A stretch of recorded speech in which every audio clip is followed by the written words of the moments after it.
اور مختصر گرامر، پھر انشاءاللہ اس کی تفسیر۔ الکہف عربی میں کہتے ہیں غار کو، ویسے تو عربی میں غار کو غار ہی کہا جاتا ہے، اذ ہما فی الغار سورہ توبہ میں ہے نا، لیکن وہ غار اگر کشادہ ہو تو اس کو کہف کہا جاتا ہے، تو کشادہ غار کو ہم کہف کہتے ہیں، عام غار کو ہم عربی میں غار ہی کہتے ہیں۔ اعوذ باللہ من الشیطان الرجیم، بسم اللہ الرحمن الرحیم۔ الحمد للہ الذی، تمام تعریفیں اس اللہ کے لیے ہیں جس نے انزل علی عبدہ، جس نے نازل کی اپنے بندے پر الکتاب، کتاب کو یعنی قرآن کو، وَلَمْ يَجْعَلْ لَهُ عِوَجًا، اور نہیں بنایا اس نے اس قرآن کے لیے کوئی کجی۔ عوج ٹیڑھے پن کو کہتے ہیں، اعوجاج کا معنی کسی چیز کا ٹیڑھا ہونا۔ تو کلام میں کجی کسے کہتے ہیں، کلام میں ٹیڑھا پن کسے کہتے ہیں، یعنی سیدھی بات نہ ہو۔ ہم کہتے ہیں نا کہ بھائی سیدھی بات کرو، تمہاری اپنی بات میں اتنا ٹکراؤ ہے، پتہ ہی نہیں چلتا کہ تم کیا کہنا چاہتے ہو، اور بات بھی واضح نہ ہو، تو ایسے کلام کو کہا جاتا ہے ٹیڑھا کلام، عوج والا کلام۔ تو قرآن کہہ رہا ہے کہ قرآن کے مضامین بالکل اسٹریٹ ہیں، سیدھے سیدھے ہیں، نیچر کو، فطرت کو اپیل کرتے ہیں، اور ٹکراؤ نہیں ہے آپس میں مضامین میں۔ تو یہ مطلب ہے عوج نہ ہونے کا۔ وَلَمْ يَجْعَلْ لَهُ عِوَجًا، اور اس میں کوئی کجی نہیں ہے۔ قیماً، سیدھا سیدھا کلام ہے۔ یہ اسی لم یجعل لہ عوجن کو دوسرے لفظ کے ساتھ ایکسپلین کیا جا رہا ہے کہ جس میں کجی نہیں ہوتی تو ظاہر ہے وہ سیدھا کلام ہوتا ہے۔ قیماً، قیم سیدھا، لینذر بأساً، تاکہ یہ ڈرائے، بأساً ایک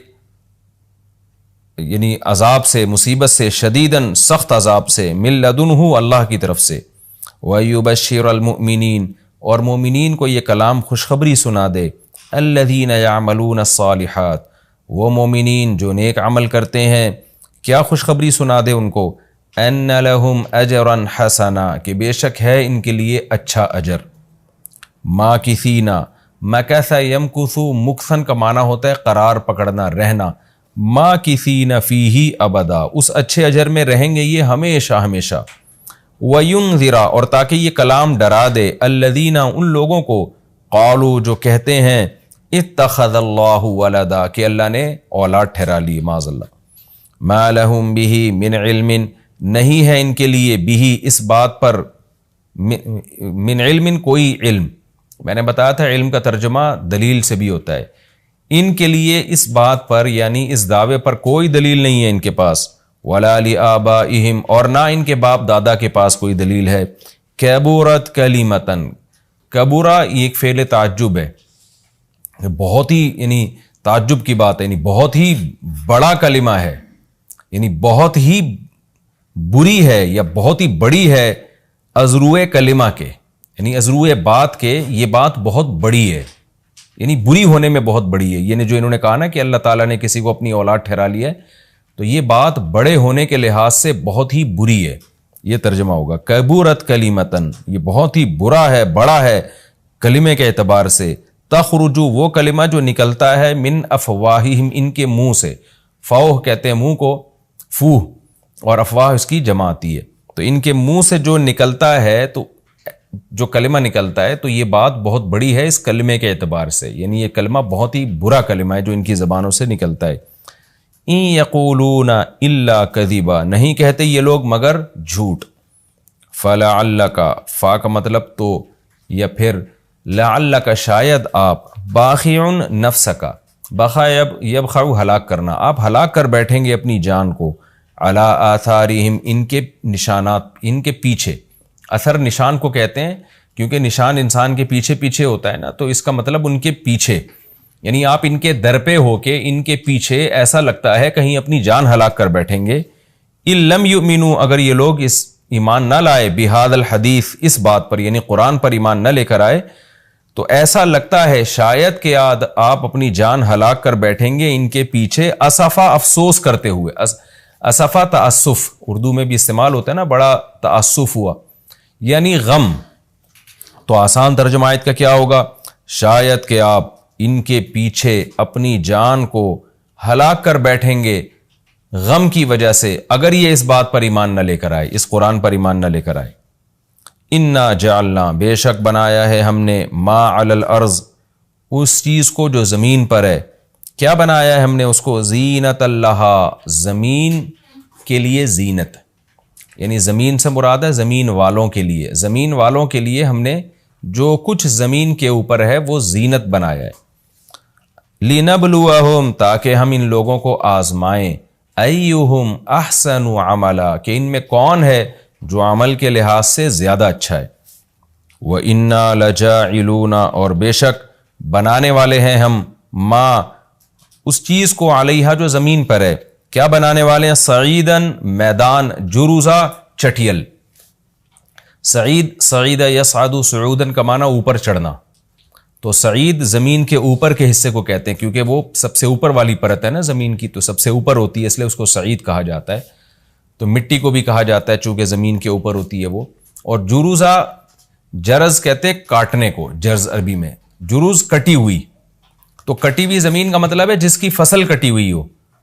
تو فصل جب زمین کی کٹتی ہے تو چٹیل میدان بن جاتی ہے، تو یہاں مطلب یہ نہیں ہے کہ زمین کے اوپر جس کی فصل کاٹ دی گئی ہو ہم وہ والی زمین کے اوپر کو وہ بنانے والے، مطلب یہ ہے کہ چٹیل، یہ کنایہ ہے یعنی مجاز ہے کہ جب فصل کٹ جاتی ہے تو زمین چٹیل میدان بن جاتی ہے، تو اس کا ترجمہ کیا ہوگا، وَإِنَّا لَجَاعِلُونَ ہم بنانے والے ہیں ما علیہا ان تمام چیزوں کو جو زمین پر ہیں، کیا بنانے والے ہیں، سعیدن جروزا چٹیل میدان بنانے والے ہیں، سب ختم ہو جائے گا۔ ام حسبتا اے مخاطب یا اے محمد صلی اللہ علیہ وسلم کیا آپ سمجھتے ہیں کہ آپ گمان کرتے ہیں، ان اصحاب الکہفی کہ غار والے لوگ، والرقیم اور پہاڑ والے لوگ، رقیم رقمت الجبل، جبل کے کنارے کو کہتے ہیں، رقمت الجبل کا مطلب ہوتا ہے پہاڑ کا کنارہ، پہاڑ کے کنارے میں کوئی بھی جگہ ہو تو اس کو رقمت الجبل کہا جاتا ہے، اسی سے رقیم نکلا ہے، تو پہاڑ کے کنارے پر، یعنی رقیم کا مطلب کیا ہوگا، اصحاب الکہفی والرقیم، غار والے لوگ اور پہاڑ کے جانب والے لوگ، کیونکہ اصحاب کہف جو تھے وہ غار میں بھی تھے اور ظاہر ہے وہ غار پہاڑ کی جانب میں تھا، تو اس لیے ان کو اصحاب الکہف بھی کہا، اصحاب الرقیم بھی کہا، اور بعض حضرات نے کہا کہ یہ رقیم رقم سے نکلا ہے، رقم یرقوم کا معنی ہوتا ہے لکھنا، تو مرقوم ہے نا، مرقوم لکھی ہوئی چیز کو کہا جاتا ہے، تو اصحاب رقیم ان کو اس لیے کہا گیا ہے دو وجہ سے، بعض یعنی اگر ہم اس کو لکھی ہوئی تحریر سے مراد لیں تو دو وجہ سے ان کو رقیم کہا جا سکتا ہے، یا تو اس لیے کہ ان کا واقعہ تاریخی کتابوں میں تواتر سے چلا آ رہا تھا، یعنی مورخین اس واقعے کو لکھتے تھے، تو یہ لکھی ہوئی یعنی وہ لوگ بن گئے جن کو لکھا گیا ہے، اس لیے اللہ نے ان کو اصحاب الرقیم کہا، یعنی وہ لوگ جن کی ہسٹری کو لکھا گیا ہے، تو ظاہر عجیب لوگ تھے تبھی تو ان کی ہسٹری کو لکھا گیا، نارمل واقعات عام طور پہ نہیں لکھے جاتے، اور بعض نے کہا نہیں رقیم ان کو اس لیے کہا گیا کہ پہاڑ جس میں انہوں نے کئی سو سال گزارے، یعنی بہت عرصہ گزارا، تو اس پہاڑ میں ان کے نام پھر لوگوں نے نا لکھ کے لٹکا دیے تھے، تو اس لیے بھی ان کو رقیم کہا گیا ہے، رقیم والے یعنی وہ لوگ جن کے نام کی پرچی پہاڑ پہ لٹکا دی گئی تھی، تختی لٹکا دی گئی تھی، تو خیر دو مفہوم ہو سکتے ہیں، زیادہ ترجیح اس کو دی گئی ہے کہ اس سے پہاڑ مراد لیا جائے، تو آسان ترجمہ بھی یہی بنے گا، ان ام حسبت ان اصحاب الکہف والرقیم، اے نبی کیا آپ سمجھتے ہیں کہ غار والے اور پہاڑ والے لوگ کانوا من آیاتنا عجبا، وہ تھے ہماری نشانیوں میں سے بڑی عجیب نشانی، یعنی کیا آپ یہ سمجھتے ہیں، اگر یہ سمجھتے ہیں تو واقعی ایسا ہی ہے، وہ بڑی عجیب نشانی تھے، ایک مطلب تو یہ ہو سکتا ہے، اور ایک مطلب اس آیت کا یہ ہو سکتا ہے کہ آپ سمجھتے ہیں کہ یہ بڑی نشانی تھے، حالانکہ یہ اتنی بڑی نہیں تھے، یہ کائنات جو ہے یہ اس سے بھی بڑی نشانی ہے، یعنی لوگ تو اس کو بڑی نشانیوں میں سے ایک سمجھ رہے ہیں، حقیقت میں یہ کائنات اس سے بڑی نشانیاں ہیں، یہ ہوتا ہے نا جب ہم کسی کو کہتے ہیں یار تم اس واقعے کو کوئی عجیب سمجھ رہے ہو، تو اس میں ہمارا مقصد انکار کرنا ہوتا ہے کہ یہ کوئی اتنا بڑا عجیب واقعہ نہیں ہے، تو اللہ بھی بتا رہے ہیں کہ اے نبی یہ جو لوگ آپ سے آ کے سوال پوچھ رہے ہیں کہ اصحاب کہف کا بڑا عجیب واقعہ تھا وہ کیا ہے، تو اللہ کہتے ہیں کہ آپ اس کو عجیب سمجھتے ہیں، یہ تو ہماری قدرت کا ایک ادنا سا اظہار ہے، ہم نے تو اس سے بڑے عجیب عجیب کام کیے، تفسیر میں اس کی ڈیٹیل آئے گی انشاءاللہ۔ اذ اول فتیتو، اس وقت کو یاد کرو جب، فتیہ فتح کی جمع ہے، فتح عربی میں نوجوان کو کہتے ہیں، فتیہ اس کی جمع آتی ہے، اوا یا ابھی کا معنی ٹھکانہ پکڑنا، جب ٹھکانہ پکڑا چند نوجوانوں نے، فتیہ عربی میں فعلتن کا جو وزن ہے وہ جمع قلت کے لیے آتا ہے، قلت کا مطلب تھوڑے سے لوگ، فعلۃ افعال افعل افعل افعال فعلۃ افعلۃ، یہ 4 اوزان عربی میں آتے ہیں جمع قلت کے لیے، یعنی 9 سے کم پہ دلالت کرنے کے لیے۔ اذ اول فتیۃ، جب چند نوجوانوں نے ٹھکانہ پکڑا، الی الکہف، غار کی طرف، فقالو، پھر کہنے لگے، ربنا آتینا، اے ہمارے رب ہم کو عطا کر دے، من لدنکا، اپنی طرف سے، رحمتن، رحمت بھی، وہیئ لنا، اور تیار کر دے ہمارے لیے، انتظام کر دے ہمارے لیے، ہیئ یہیئ، سبح یسبح کی طرح، تیار کرنا، انتظام کرنا، کھانا پکانے کو بھی کے لیے بھی یہ لفظ استعمال ہوتا ہے کیونکہ وہ تیار کیا جاتا ہے نا۔ تو ہیئ لنا، اور انتظام کر دے ہمارے لیے، من امرنا، ہمارے کام میں، یعنی جس کام کے لیے ہم نکلے ہوئے ہیں اس میں ہمارے لیے مہیا کر دے، یہ لفظ اردو میں بھی استعمال ہوتا ہے نا، میں نے اس کے لیے یہ چیز مہیا کر دی، یعنی ارینج کر کے دے دی اس کو میں نے۔ تو ارینج کرنا بھی اردو میں آج کل یہ انگلش کا یہ ورڈ بھی بہت کثرت سے استعمال ہوتا ہے، ارینج کرنا، یہ بہت اچھا ترجمہ ہوگا اس کا۔ وَهَيِّئْ لَنَا مِنْ أَمْرِنَا، اور انتظام کر دیجئے ہمارے لیے ہمارے اس معاملے میں سے، رشدا، درست رہنمائی کا، یعنی ہمیں اس میں صحیح رہنمائی کر دیجئے، رشد کا انتظام کر دیے ہمارے لیے کہ ہم غلط سمت میں نہ چل پڑیں۔ فَضَرَبْنَا عَلَىٰ آذَانِهِمْ، ہم نے ڈال دیے ان کے کانوں پر، کیا ڈال دیے؟ پردے۔ یہ کنایا ہے سونے سے، جب آپ بہت گہری نیند سوتے ہیں نا تو کان سننے کی صلاحیت سے محروم ہو جاتے ہیں۔ اللہ میاں یہ بھی کہہ سکتے تھے ہم نے آنکھوں پہ پردے ڈال دیے، لیکن بعض دفعہ یہ ہوتا ہے کہ آپ کی آنکھ سو جاتی ہے لیکن ذرا سی آواز سے آپ اڑ جاتے ہیں، تو جب ہم سوتے ہیں نا تو آنکھوں کا کنیکشن پہلے ختم ہوتا ہے، پھر جب مزید گہری نیند میں جاتے ہیں تو کانوں کا کنیکشن ختم ہو جاتا ہے۔ یہی وجہ ہے کہ ہلکی نیند جب ہو آنکھ سے نظر آنا تو بند ہو جاتا ہے، لیکن ذرا سا کوئی پکارے گا آپ کی آنکھ کھل جائے گی، کیونکہ کانوں کی جو سماعت ہے وہ بحال ہوتی ہے۔ تو اس لیے اللہ میاں نے گہری نیند سے تعبیر کرنے کے لیے فرمایا فَضَرَبْنَا عَلَىٰ آذَانِهِمْ، اذن کان کو کہتے ہیں، آذان اس کی جمع، ہم نے ان کے کانوں پہ پردے ڈال دیے۔ کیا مطلب؟ اتنی گہری نیند سو گئے کہ اب جتنا بھی شور شرابہ ہو ان کی آنکھ نہیں کھلنے والی تھی۔ فَضَرَبْنَا عَلَىٰ آذَانِهِمْ فِي الْكَهْفِ، غار کے اندر ہم نے ان کے کانوں پہ پردے ڈال دیے، سنینا، کئی سال، عددا، عدد کے اعتبار سے، یعنی عدد کے اعتبار سے کئی سال تک ہم نے ان کے کانوں کے اوپر پردے ڈال دیے۔ ثم بعثناہم، پھر ہم نے ان کو اٹھایا یعنی جگایا، لنعلم، تاکہ ہم جانیں، ظاہری طور پر جان لیں، حقیقت میں تو اللہ پہلے سے جانتا ہے، کیا جان لیں؟ ای الحزبین، حزب کہتے ہیں جماعت کو، حزبین 2 جماعتیں، کہ 2 جماعتوں میں سے کون سی جماعت ہے، احصا، یہ ہے اس میں تفضیل، اضربو کی طرح، زیادہ کاؤنٹ کرنے والی، زیادہ شمار کرنے والی۔ احصا کا مطلب ہوتا ہے احاطہ کر لینا، کاؤنٹ کر لینا۔ ایہم، ای الحزبینی، دونوں جماعتوں میں سے کون سی جماعت ایسی ہے، احصا، جو زیادہ اچھا کاؤنٹ کرنے والی ہے، لما، اس مدت کو، لبثو، لما لبثو امدا، امدا کہتے ہیں مدت کو، احصا امدا اصل میں یوں تھا، امد کو زیادہ کاؤنٹ کرنے والی ہے، لما، اس امد کو، لبثو، جس امد تک یہ ٹھہرے ہیں۔ تو امد کا معنی کیا ہے؟ مدت۔ دوبارہ ترجمہ کر دیتا ہوں، ثم بعثناہم، ہم نے ان کو دوبارہ اٹھایا، لنعلم، تاکہ ہم جان لیں، ای الحزبین، 2 جماعتوں میں سے کون سی جماعت ایسی ہے، احصا امدا، جو زیادہ کاؤنٹ کر سکتی ہے مدت کو، لما، وہ والی مدت، لبثو، جس مدت میں یہ ٹھہرے ہیں۔ یعنی مطلب یہ ہے کہ جب یہ اصحاب کہف دوبارہ سو کے اٹھے ہیں نا تو ان میں 2 دھڑے بن گئے، ایک نے کہا ہم 1 دن سوئے ہیں، آدھا دن سوئے ہیں، دوسرے نے کہا پتہ نہیں کتنا سوئے ہیں، ہمیں تو یاد ہی نہیں ہے۔ تو اللہ نے کہا ہم دیکھنا چاہتے تھے کہ ان دونوں جماعتوں میں سے کون سی زیادہ اچھی یعنی زیادہ اچھا کاؤنٹ کر سکتی ہے مدت کو۔ تو ظاہر ہے اس نے زیادہ اچھا، 2 فریق بن گئے نا، ایک نے کہا 24 گھنٹے یا اس سے کم سوئے ہیں، دوسرے نے کہا نہیں جی ہم اللہ ہی جانتا ہے۔ تو وہ جس نے کہا نا کہ اللہ ہی جانتا ہے، وہ زیادہ اچھا کاؤنٹ کر رہی تھی، کیونکہ اس میں کوئی فیصلہ کرنا ممکن ہی نہیں تھا۔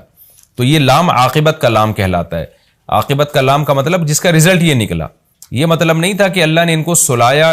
اس لیے تھا تاکہ ان کا اختلاف ہو اور ہم یہ دیکھنا چاہتے تھے کون زیادہ اچھی مدت کاؤنٹ کرتا ہے۔ ظاہر ہے یہ تو کوئی حکمت نہ ہوئی نا، اتنی بڑے ایک معجزہ اللہ نے اپنی قدرت دکھائی۔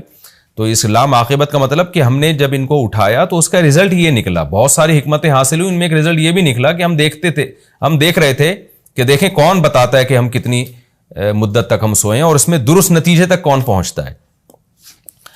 تو یہ اس رکوع کا لفظی ترجمہ مختصر گرامر کے ساتھ ہو گیا. اب ہم اس کی تفسیر کی طرف چلتے ہیں. سورہ کہف کا پہلا رکوع اور 15ویں پارے کا 13واں رکوع. یہ سورہ کہف ہے. اس کی بڑی فضیلت ہے. حدیث میں رسول اللہ صلی اللہ علیہ وسلم نے ارشاد فرمایا کہ جو جمعے کے دن سورہ کہف کی تلاوت کرتا ہے اللہ اسے دجال کے فتنے سے محفوظ رکھتے ہیں. اس کی وجہ کیا ہے کہ دجال کے فتنے میں اور اس میں کیا مناسبت ہے، اس پہ علماء نے بہت کچھ کہا ہے، تو یقینی طور پر اس حکمت کو بیان نہیں کیا جا سکتا، لیکن بہرحال اس کے مضامین ایسے ہیں کہ انسان کو اس سے ایمان میں تقویت ملتی ہے. اور بڑی بات یہ ہے کہ رسول اللہ صلی اللہ علیہ وسلم نے جب کسی چیز کے بارے میں ہمیں بتا دیا تو پھر ہمیں اس کی حکمت سمجھ میں نہ بھی آئے تو ہمیں بس اس پر ایمان لانا چاہیے. تو دجال کے فتنے سے بچنے کے لیے اگر کوئی جمعے کے دن اس کا اہتمام کرتا ہے تو انشاءاللہ اس کو فائدہ ہوگا.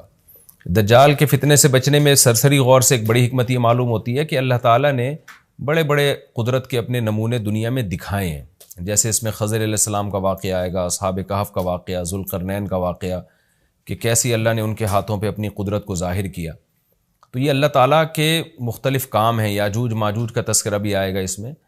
تو اس میں ہمیں پتہ چلتا ہے کہ اللہ کی قدرتوں میں بہت بڑی بڑی قدرتیں، اللہ مخلوق سے بھی بعض دفعہ بڑے بڑے کام لے لیتے ہیں. تو دجال بھی اللہ کی ایک مخلوق ہوگا، تو وہ اگر بڑے بڑے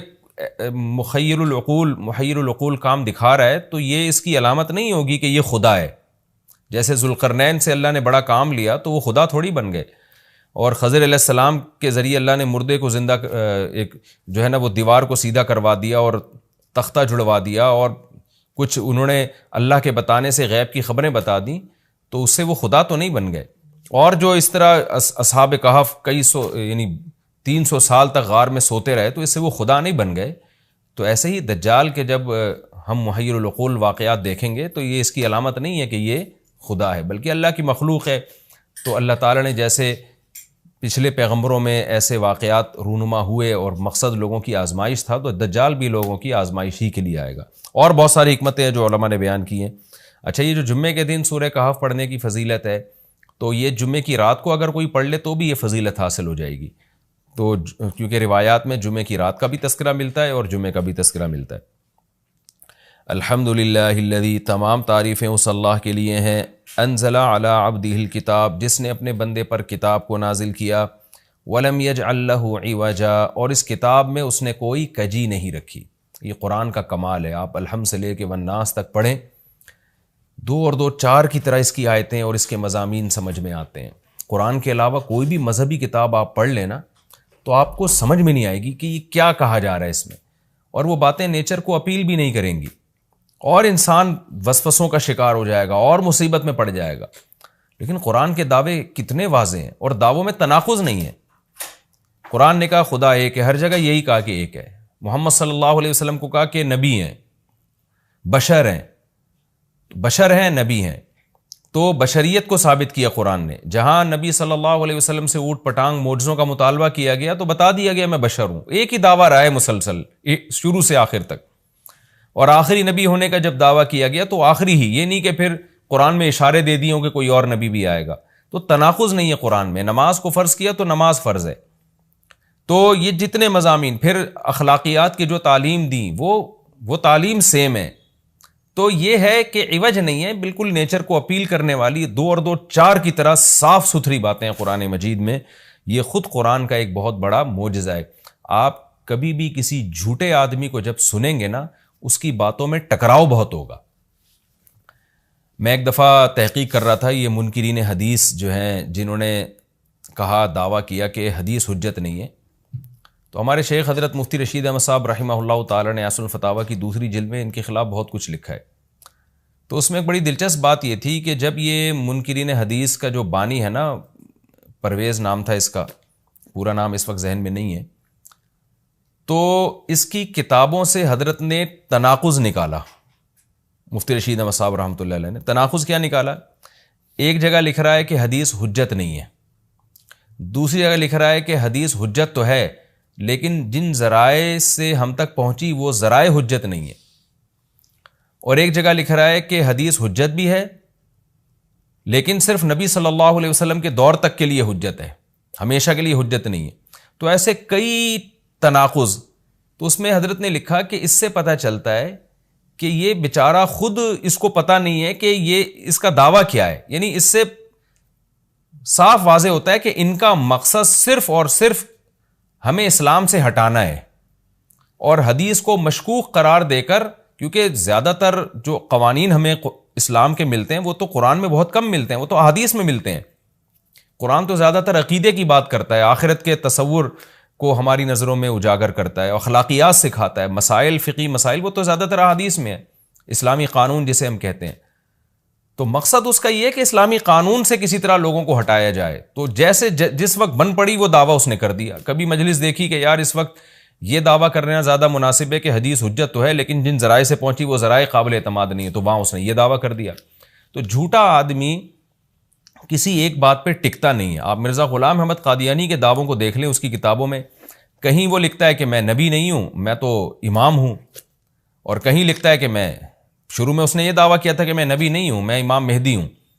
پھر اس نے دعویٰ کیا میں حضرت وہی عیسیٰ علیہ الصلوۃ والسلام جو مسیح موعود وہ ہوں۔ اس کی کتابوں میں اتنا ٹکراؤ ہے، وجہ اس کی ہے کہ باطل کا ایک ہدف ہوتا ہے،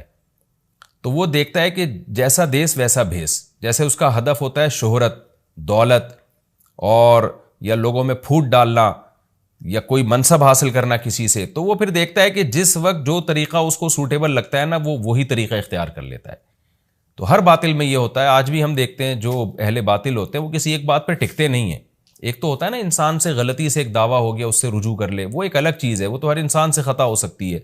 لیکن اہل باطل کے دعووں میں بہت ٹکراؤ ہوتا ہے، وہ کسی ایک بات پہ ٹکتے نہیں ہیں۔ آج بہت سارے اسکالرز ایسے ہیں کہ آپ جب ان کی تقریریں سنیں گے یا ان کی کتابیں پڑھیں گے تو انہیں بہت ٹکراؤ نظر آئے گا، اسی سے صاف پتہ چل جاتا ہے کہ یہ لوگ اپنے دعوے میں مخلص نہیں ہیں، ان کا مقصد پھوٹ ڈالنا ہے۔ تو جتنی جو تحریف شدہ آسمانی کتابیں ہیں، یہ جتنے باطل مذاہب ہیں، ان میں بھی آپ کو یہ ٹکراؤ نظر آئے گا۔ تو قرآن یہ دعویٰ بار بار کرتا ہے کہ اللہ تعالیٰ نے جو کلام اپنے حبیب صلی اللہ علیہ وسلم پہ نازل کیا اس میں آپ کو عوج نظر نہیں آئے گا، کوئی کجی نظر نہیں آئے گی، بہت واضح 2 اور 2 4 کی طرح وہ اپنے دعووں کو دعوے کرتا ہے قرآن مجید، اور اس پر دلائل قائم کرتا ہے۔ قیماً، اللہ فرماتے ہیں سیدھا سیدھا کلام ہے، لینذر بأسا، تاکہ یہ ڈرا دے کہ اللہ تو نے اتنا صاف ستھرا کلام نازل کیوں کیا؟ اللہ کہتے ہیں 2 وجہ سے، برے لوگوں کو ڈرانے کے لیے، اچھے لوگوں کو امیدیں دلانے کے لیے، تاکہ برے لوگ برائی سے بچیں اور اچھے لوگوں کو موٹیویشن ملے۔ یہ دعویٰ بھی قرآن کا کتنا پیارا اور کتنا صاف ستھرا ہے۔ برائی کو ختم کرنا چاہتا ہے قرآن، اچھائی کو پروموٹ کرنا چاہتا ہے۔ لِيُنذِرَ بَأْسًا شَدِيدًا، ہم نے کیوں نازل کیا؟ تاکہ یہ ڈرا دے شدید عذاب سے، مِن لَدُنْهُ، اللہ کی طرف سے، یعنی اللہ کی طرف سے ڈرا دے، وَيُبَشِّرَ الْمُؤْمِنِينَ، اور ایمان والوں کو خوشخبریاں سنا دے۔ کون سے ایمان والے؟ الَّذِينَ يَعْمَلُونَ الصَّالِحَاتِ، جو اچھے اعمال کرتے ہیں۔ کیا خوشخبری سنا دے؟ ان لہم اجرا حسنا، کہ ان کو اجر ملے گا بہت اچھا، اور ایسا اجر ملے گا ماکثین فیہ ابدا، رہیں گے اس اجر میں وہ ہمیشہ ہمیشہ۔ وینذر الذین قالوا، اور تاکہ یہ کلام ڈرا دے ان لوگوں کو، الذین قالوا، جو کہتے ہیں اتخذ اللہ ولدا۔ اللہ نے ڈرانے کا ذکر 2 دفعہ کیا، اس لیے کہ ایک تو عام لوگ جو برے ہوتے ہیں ان کو ڈرا دے، اور مشرکین میں خاص طور پر یہ برائی تھی کہ یہود و نصارہ کی باتوں میں آ کے اللہ کے لیے اولاد ٹھہرا لیا کرتے تھے، وہ فرشتوں کو بیٹیاں کہہ دیا، یا عیسائیوں کی باتوں میں آ کے اللہ کے لیے اولاد ٹھہرا دی۔ تو اس لیے اللہ نے خاص طور پر ان مشرکین اور ان کافروں کا ذکر کیا جو نبی صلی اللہ علیہ وسلم کے دور میں اللہ کے لیے اولاد ٹھہراتے تھے، کہ ان کو بھی ڈرا دیا جائے۔ وَيُنذِرَ الَّذِينَ قَالُوا، اور ڈرا دے ان لوگوں کو جو کہتے ہیں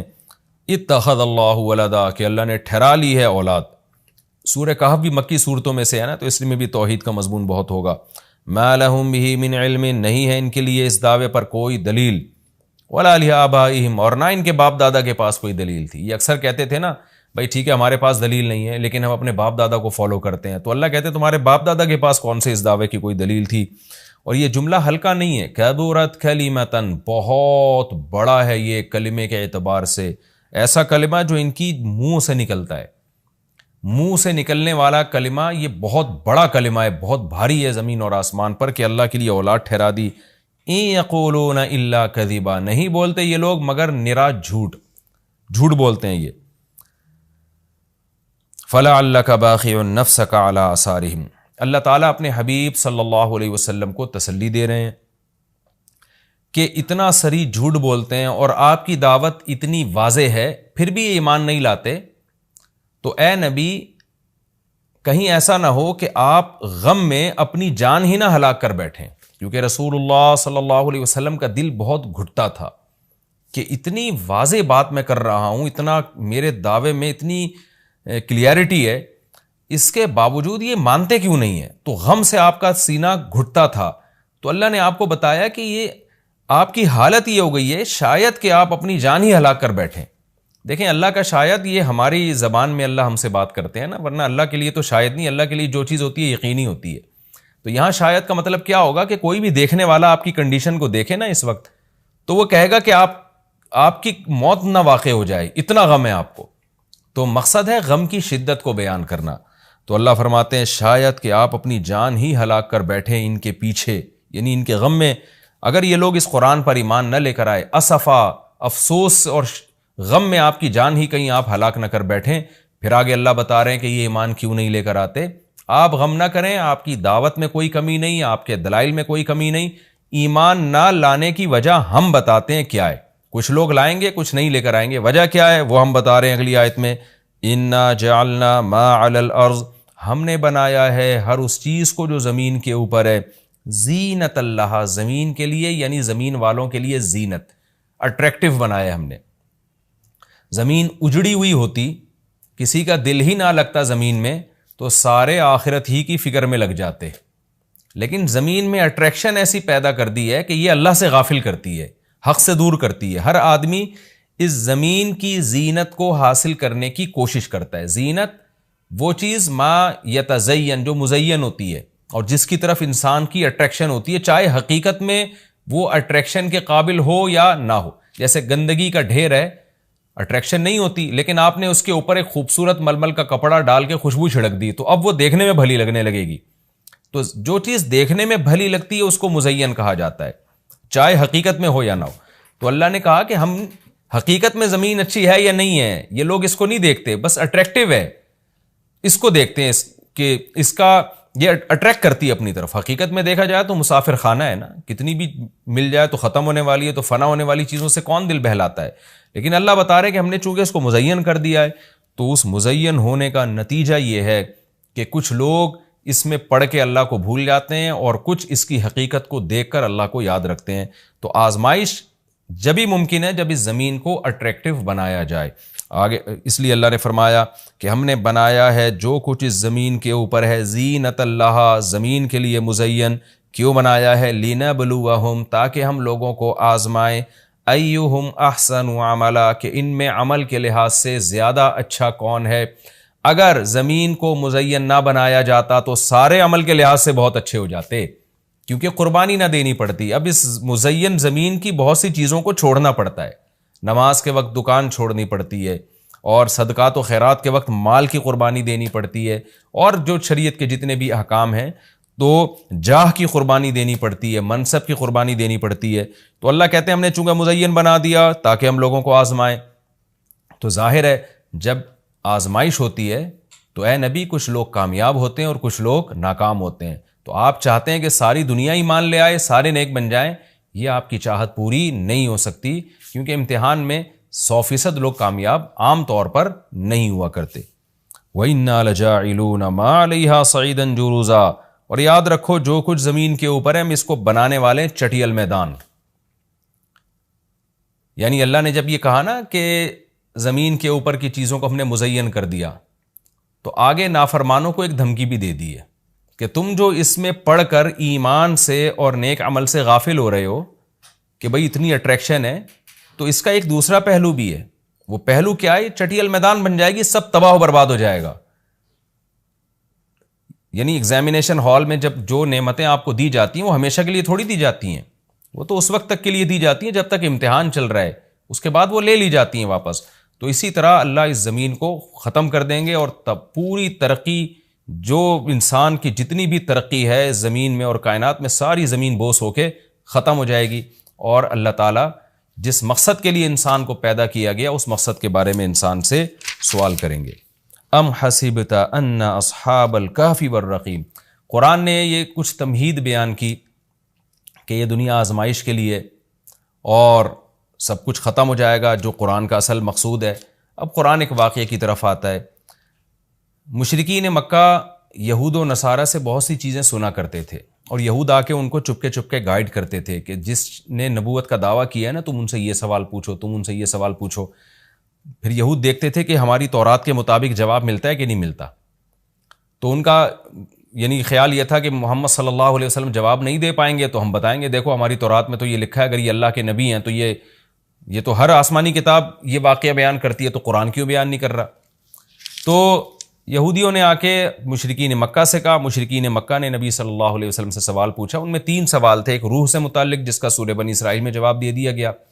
ایک حضرت ذوالقرنین سے متعلق کہ وہ کون سا بادشاہ تھا جس نے پوری دنیا پہ حکومت کی ہے، ان کا تذکرہ اللہ نے قرآن میں بیان کیا، اور ایک اصحاب کہف کے بارے میں۔ تو اب قرآن ان کے واقعے کو بیان کر رہا ہے۔ ام حسبت ان اصحاب الکہف والرقیم کانوا من آیاتنا عجبا، اے نبی آپ یہ سمجھتے ہیں کہ اصحاب کہف اور جبل والے، پہاڑ والے لوگ، غار اور پہاڑ والے لوگ کیا ہماری نشانیوں میں سے بڑی عجیب نشانی تھے؟ کیا آپ یہ سمجھتے ہیں؟ یعنی یا تو اس کا جواب یہ کہ واقعی یہ نشانی تھے، یا یہ کہ یہ اتنی بڑی نشانی نہیں تھے جتنی بڑی اس کائنات کو بنا دینا بڑی نشانی ہے۔ اذ اول فتیتو، اللہ نے اس واقعے کو بیان کیا، اس وقت کو یاد کرو جب چند نوجوانوں نے ٹھکانہ پکڑا الی الکہف، ایک بڑے غار کی طرف،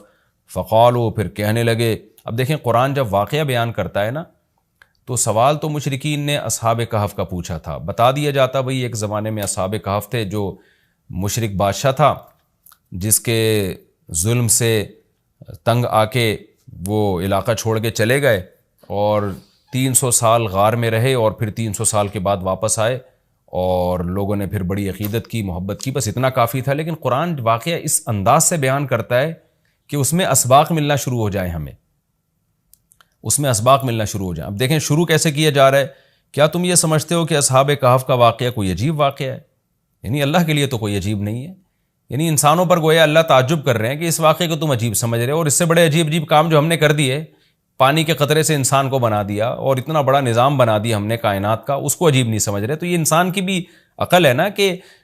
ایک واقعہ عجیب و غریب ہو جائے تو اس پہ حیران ہو رہا ہوتا ہے، اور وہ پوری کائنات بن گئی اور انسان کا پانی سے وجود میں آ جانا، چونکہ یہ ہم اس کے عادی ہو چکے ہیں یہ منظر دیکھنے کے، تو یہ ہمارے نظر میں عجیب نہیں رہا، ورنہ حقیقت میں تو اس سے زیادہ عجیب کام اللہ کر چکا ہے۔ تو ایک تو سبق اللہ نے ہمیں یہ بتایا اس واقعے میں کہ یہ واقعہ اتنا عجیب نہیں جتنا اللہ کے دوسرے کام زیادہ عجیب ہیں۔ تو قرآن واقعہ بیان کرتا ہے اس انداز سے تاکہ ہمیں اس سے اسباق ملیں۔ اذ اول الفتیۃ الی الکہف، نوجوانوں نے غار میں پناہ لی، فقالوا ربنا، اور کیا کہنے لگے، اے ہمارے رب، آتنا من لدنک رحمہ، تو دے ہمیں اپنی طرف سے رحمت، اور ہیئ لنا من امرنا رشدا، ہمارے معاملے میں کوئی رشد کا انتظام کر دے، یعنی درستگی کا انتظام کر دے۔ اس میں کیا سبق ملتا ہے کہ جو مشرک بادشاہ تھا، کافر بادشاہ تھا، چند نوجوان اسلام لے کر آئے، اللہ کے برحق دین کو قبول کیا، ان کو یہ یقین تھا کہ ہم اس علاقے میں رہ کر اپنے دین اور مذہب پہ قائم نہیں رہ سکتے، لہذا انہوں نے ارادہ کیا ہم ہجرت کرتے ہیں۔ تو اب ہجرت کر کے جائیں کہاں؟ تو اللہ سے دعائیں مانگ رہے ہیں۔ اس سے کیا پتہ چلتا ہے کہ جب آپ کے لیے کسی علاقے میں رہ کر دین پر چلنا ناممکن ہو تو آپ پر لازم ہے کہ آپ اس علاقے کو چھوڑیں، ایک بات۔ نمبر 2، چھوڑ کر آپ اللہ پہ اعتماد اور توکل کریں کہ جس اللہ نے مجھے یہاں کھلایا وہ کہیں اور بھی کھلا سکتا ہے۔ نمبر 3، اللہ سے 2 قسم کی دعائیں مانگیں۔ نمبر 1، اے اللہ تو میرے لیے رحمت کا انتظام کر دے، یعنی اپنا رحم کر تاکہ تیری رحم کی وجہ سے ہمارے لیے معاملات آسان ہو جائیں۔ نمبر 2، تو ہمیں گائیڈ کر،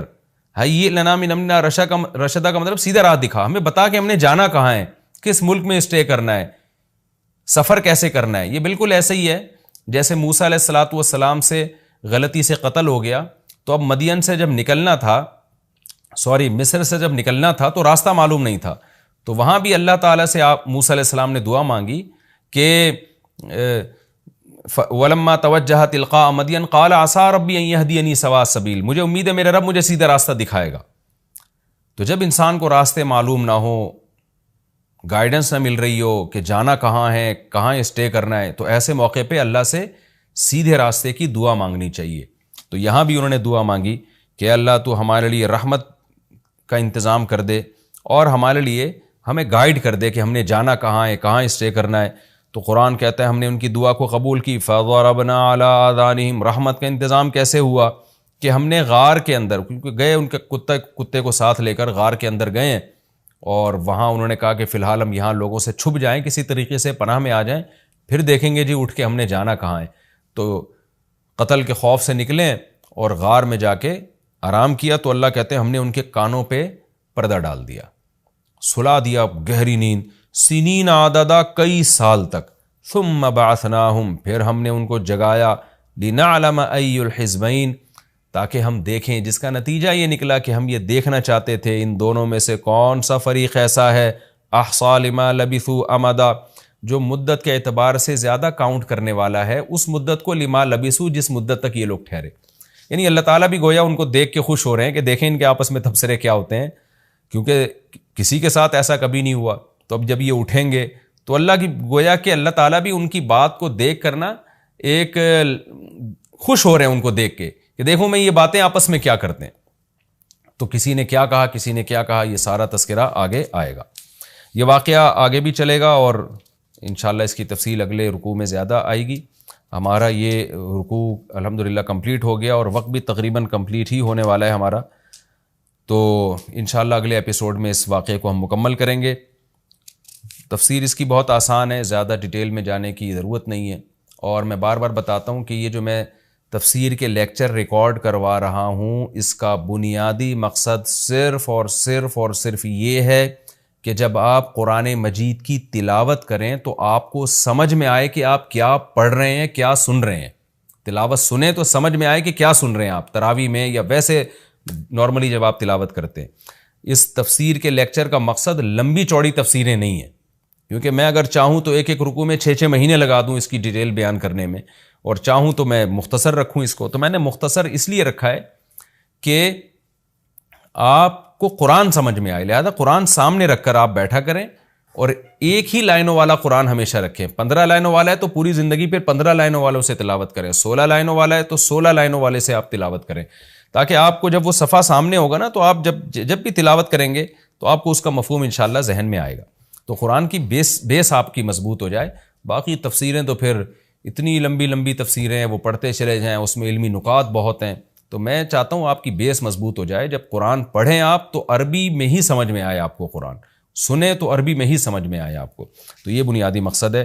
انشاءاللہ اگلے ایپیسوڈ میں سورہ کہف کا دوسرا رکوع اور 15ویں پارے کا انشاءاللہ میں 14واں رکوع شروع کروں گا۔ اللہ تعالی ہمیں سمجھنے کی، عمل کی توفیق عطا فرمائے۔ وما علینا الا البلاغ۔